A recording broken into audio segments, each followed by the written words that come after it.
कि अब लागता जिंदगी खत्म होई, गम मिलल बा तनको ना कम होई।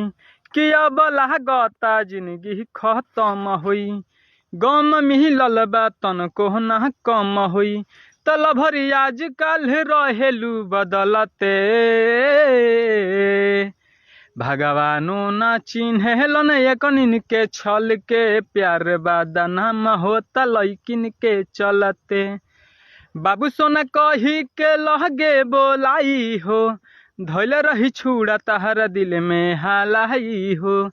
बाबू सोना कही के लहगे बोलाई हो, धैल रही छुड़ा तहरा दिल में हालाई हो।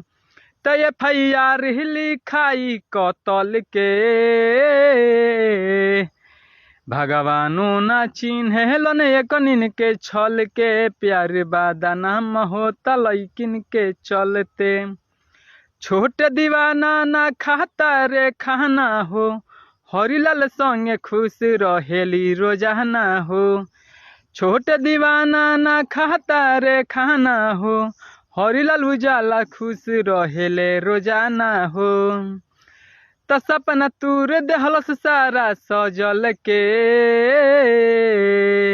भगवानो ना चिन्हलन एकनिन के छल के।